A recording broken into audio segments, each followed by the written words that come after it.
لاہور میں آل Pakistan private schools management ایسوسی ایشن کے مرکزی صدر کاشف ادیب جاویدانی کی صدارت میں ایک اجلاس ہوا۔ اجلاس میں کہا گیا ہے کہ الیکٹرانک میڈیا پر سکولوں کی آدھی فیس کی وصولی کے حوالے سے خبر کو غلط انداز سے نشر کیا گیا ہے۔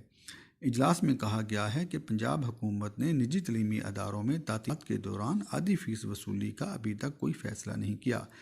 وزیر اعلیٰ نے اس کام کے لیے ایک کمیٹی تشکیل دی ہے اور ایک ہفتہ کے اندر رپورٹ طلب کی ہے۔ اجلاس میں مرکزی صدر کاشف ادیب جاویدانی کے علاوہ سینئر نائب صدر پاکستان جاوید انجم اور نائب صدر پنجاب اعجاز خان کاکڑ نے شرکت کی۔ اس اجلاس میں ان رہنماؤں نے پنجاب حکومت کو واضح پیغام دیا ہے کہ نجی تعلیمی اداروں کا لاک ڈاؤن تو 14 مارچ سے جاری ہے۔ پنجاب کے 90% ادارے اپنے رزلٹ کا بھی اعلان کر سکے اور نہ ہی فیس وصول کر سکے ہیں۔ والدین فیس کیسے ادا کریں؟ سیکورٹی گارڈ کے سوا کسی عملہ کو اسکول جانے کی اجازت نہیں۔ ان رہنماؤں کا کہنا تھا کہ دوسری طرف حکومت پنجاب نے 31 مئی تک گرمیوں کی چھٹیوں کا اعلان کر دیا ہے۔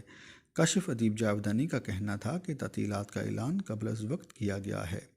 انہوں نے پنجاب حکومت کے اس فیصلے کو مسترد کیا کہ پرائیویٹ سکولز آدھی فیس وصول کریں گے اور مطالبہ کیا ہے کہ پرائیویٹ سکولوں پر بوجھ ڈالنے کی بجائے حکومت کو چاہیے کہ لوگوں کو بجلی، گیس اور پانی کے بلوں میں ریلیف دے۔